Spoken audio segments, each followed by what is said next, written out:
Hello, আসসালামু আলাইকুম সবাইকে। আশা করি সবাই ভালো আছেন। আলহামদুলিল্লাহ, আমরাও ভালো আছি। চলে এলাম আপনাদের সাথে আজকে নতুন আরেকটা রেসিপি শেয়ার করতে। এই তো দেখতেই পাচ্ছেন, আমি প্রথমে কড়াইয়ে একটু তেল গরম করে নিয়েছি। তারপরে এতে আমি পাবদা মাছগুলো দিয়ে দিয়েছি। আজকে আমি পাবদা মাছের ঝোল রেসিপিটা করব।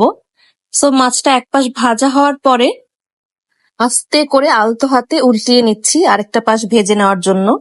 এই কাজটা আসলে খুব সাবধানে করতে হবে, যেহেতু পাবদা মাছটা একটু নরমই থাকে। সো খুব আস্তে করে মাছটাকে উল্টিয়ে নিতে হবে। সো দেখতেই পাচ্ছেন আমার সবগুলো মাছ উল্টানো শেষ, মাছটা ভাজা হয়ে গেছে। এখন আমি একটা প্যানে পেঁয়াজ কুচি দিয়ে দিলাম, সাথে মরিচও কুচি করে দিয়ে দিলাম। সো পেঁয়াজটা আর মরিচটা আমি আসলে এখন ভালো করে ভেজে নিব। পেঁয়াজটা একটু নরম হওয়ার জন্য অপেক্ষা করব। সো ভালো করে একটু পেঁয়াজটা ভেজে নিচ্ছি। এখন হচ্ছে আমি পেঁয়াজটাতে একটু লবণও অ্যাড করে দিব। লবণ অ্যাড করলে আসলে পেঁয়াজটা একটু তাড়াতাড়ি নরম হয়।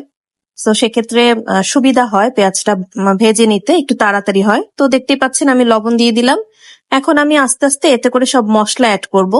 এই তো এখন আমি দিয়ে দিব আদা পেস্ট, তারপর আমি দিয়ে দিব হচ্ছে রসুন পেস্ট। আদা রসুন দেওয়া হয়ে গেলে আমি একটু আদা রসুনের সাথে পেঁয়াজটা মিক্স করে নিব, একটু ভেজে নিব। এই হচ্ছে 4-5 সেকেন্ডের জন্য একটু ভেজে নিব। তারপরে এতে আমি একটু গরম পানি অ্যাড করে দিব, দিয়ে একটু মিক্স করে নিব। মিক্স হয়ে গেলে আমি এতে মশলা অ্যাড করব। এই তো দিয়ে দিলাম মরিচের গুঁড়া, এখন দিয়ে দিব হলুদের গুঁড়া, এটাও একটু ভালো করে মিক্স করে নিব। তারপরে এতে দিয়ে দিব হচ্ছে ধনিয়ার গুঁড়া আর হচ্ছে জিরার গুঁড়া। দিয়ে আমি মশলাটাকে বেশ কিছুক্ষণের জন্য একটু কষিয়ে নিব। আমার কাছে আসলে কষিয়ে রান্না করতে বেশ পছন্দ হয়, এবং আমি মনে করি মশলা কষিয়ে রান্না করলে খাবারটা খুব মজা হয়। তো আমি এখন আবারও আরেকটু পানি অ্যাড করে মশলাটা কষিয়ে নিলাম। এতে এখন আমি টমেটো অ্যাড করে দিলাম। টমেটোটা দিয়েও আমি এখন একটু বেশ কিছুক্ষণ রেখে নাড়াচাড়া করে নিব, যতক্ষণ পর্যন্ত টমেটোটা একটু নরম না হয়ে আসে।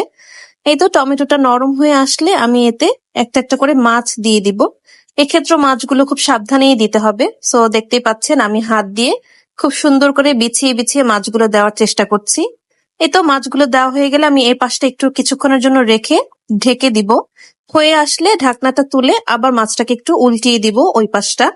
এটাও খুব সাবধানের সাথে করতে হবে, যেহেতু আগেও বলেছি পাবদা মাছ আসলে বেশ নরম মাছ।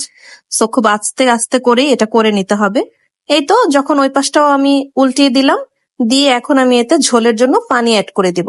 পাবদা মাছের ঝোল, ঝোল তো দিতেই হবে।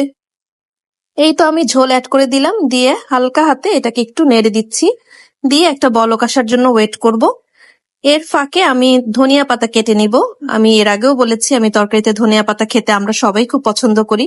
সো ধনিয়া পাতাটাও আমার কাটা হয়ে গেল। এখন আমি ধনিয়া পাতাটাও তরকারিতে সুন্দর করে ছিটিয়ে দিব।